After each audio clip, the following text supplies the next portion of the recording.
കാലം പൂർത്തിയായി, ദൈവരാജ്യം സമീപിച്ചിരിക്കുന്നു. മാനസാന്തരപ്പെടുക, സുവിശേഷത്തിൽ വിശ്വസിക്കുക എന്നത് യേശുവിൻ്റെ ആഹ്വാനമാണ്. മാനസാന്തരപ്പെട്ടില്ലെങ്കിൽ നിങ്ങളെല്ലാവരും അതുപോലെ തന്നെ നശിച്ചു പോകും എന്നുള്ളത് യേശുവിൻ്റെ മുന്നറിയിപ്പാണ്, സ്നേഹത്തിൻ്റെ ഉപദേശമാണ്. ഇതൊരു മതത്തിൻ്റെയോ ആഹ്വാനമല്ല. ഇത് സ്വർഗത്തിൽ നിന്ന് ദൈവം മനുഷ്യനോട് അരുളി ചെയ്യുന്നതാണ്. യേശു മാനസാന്തരപ്പെട്ടില്ലെങ്കിൽ നിങ്ങളും അതുപോലെ നശിച്ചു പോകുമെന്ന് പറഞ്ഞത് ഒരു വലിയ അപകടത്തെക്കുറിച്ചും സീലോഹായിൽ ഗോപുരം ഇടിഞ്ഞു വീണ് 18 പേർ മരിച്ചതിനെക്കുറിച്ചും പീലാത്തോസ് ചിലരുടെ രക്തം അദ്ദേഹത്തിൻ്റെ യാഗത്തിൽ കലർത്തിയതിനെക്കുറിച്ചും പരാമർശിച്ചുകൊണ്ട് പറഞ്ഞതാണ്.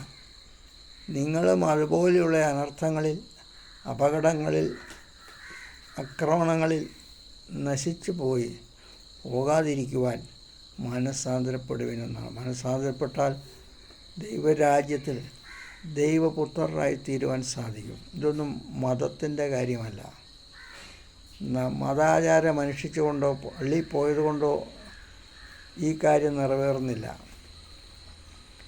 ക്രിസ്തുവുമായി മനം തിരിഞ്ഞ് ക്രിസ്തുവിൻ്റെ വചനത്തിലേക്കും മനം തിരിഞ്ഞ് പൂർണ്ണമായും മനുഷ്യൻ്റെ ആചാരമല്ല, ദൈവം സ്വർഗത്തിൽ നിന്ന് ചെയ്ത ദൈവത്തിൻ്റെ മാറ്റമില്ലാത്ത വചനം വിശ്വസിച്ച് ആ സത്യം സ്വീകരിച്ച് അതിനെ പിന്തുടരുവാൻ ഉള്ള ആഹ്വാനമാണ്. ദൈവം മനുഷ്യൻ്റെ പാപം മോചിച്ചു കൊടുത്ത് അവന് നശിക്കാതിരിക്കുവാനായിട്ടാണ് ക്രിസ്തു ദൈവം മനുഷ്യനായി അവതരിച്ച് പാപപരിഹാരയാഗമായി കുരിശിൽ മരിച്ചതും 3-ാം നാൾ ഉയർത്തെഴുന്നേറ്റ് സ്വർഗത്തിൽ നമ്മുടെ രക്ഷയ്ക്ക് വേണ്ടി കാത്തിരിക്കുന്നതും സകല മനുഷ്യരോടും ഈ സുവിശേഷം, സന്തോഷവാർത്ത, മാനസാന്തരപ്പെട്ടാൽ, വിശ്വസിച്ചാൽ രക്ഷ പ്രാപിക്കാം, പാപക്ഷമ പ്രാപിക്കാമെന്നുള്ള ദൈവപുത്രരായി തീരാം, നിത്യമായ സ്വർഗീയ ജീവിതത്തിന് അവകാശിയാകാമെന്നുള്ള സന്ദേശം എല്ലാ മനുഷ്യരോടും പറയുവാൻ അറിയിച്ചിരിക്കുന്നത്. അതുകൊണ്ടാണ് ഇപ്പോൾ നിങ്ങളോടും ഇത് പറയുന്നത്. സ്വീകരിക്കണമോ സ്വീകരിക്കേണ്ടയോ എന്നുള്ളത് നിങ്ങളാണ് തീരുമാനിക്കുന്നത്. അത് ദൈവം നമ്മെ സ്നേഹിച്ചത് കൊണ്ടാണ്, താൻ നമ്മൾ നശിച്ചു പോകാതിരിക്കുവാനാണ്. തൻ്റെ ഏകജാതനായ പുത്രനിൽ വിശ്വസിക്കുന്ന ഏതൊരുവനും നശിച്ചു പോകാതെ നിത്യജീവൻ പ്രാപിക്കേണ്ടതിന് ദൈവം തൻ്റെ പുത്രനെ നൽകുവാൻ തക്കവണ്ണം ഈ ലോകത്തെ സ്നേഹിച്ചു. എന്ന് പറഞ്ഞാൽ നിങ്ങളെയും എന്നെയും പിതാവായ ദൈവം സ്നേഹിച്ചതുകൊണ്ടാണ് നമ്മുടെ രക്ഷയ്ക്ക് വേണ്ടി പുത്രനെ ബലിയാകുവാൻ വിട്ടു നൽകിയത്. എന്നാൽ പുത്രൻ നമുക്ക് പരിഹാരയാഗമായി ബലിയായതിനു ശേഷവും നമുക്ക് പാപത്തിൽ നിന്ന് തിരിയുവാനോ ആ ദൈവത്തിൽ വിശ്വസിച്ചുകൊണ്ട്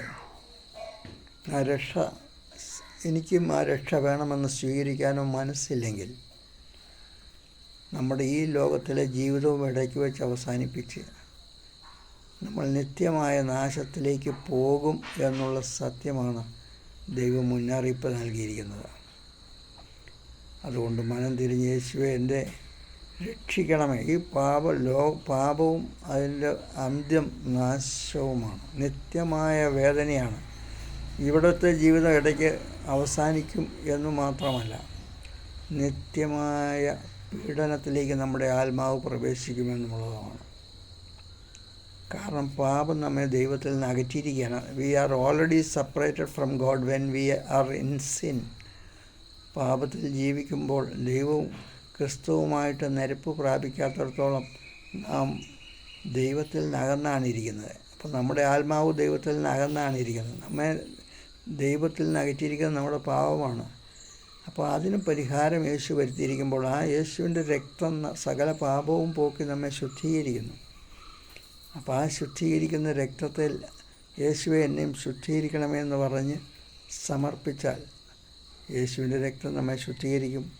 പാപത്തെ ഉപേക്ഷിച്ച് ദൈവത്തിൻ്റെ പുത്രരായി ദൈവവുമായി ഒന്നായി തീർന്നുകൊണ്ട് ദൈവത്തിൻ്റെ ആത്മാവിനെ ഉള്ളിൽ സ്വീകരിച്ചുകൊണ്ട് നമുക്ക് ദൈവത്തിൻ്റെ സംരക്ഷണത്തിന് കീഴിൽ അത്യുന്നതൻ്റെ മറവിൽ സർവശക്തൻ്റെ നിഴലിന് കീഴിൽ നമുക്ക് ജീവിക്കാൻ കഴിയും.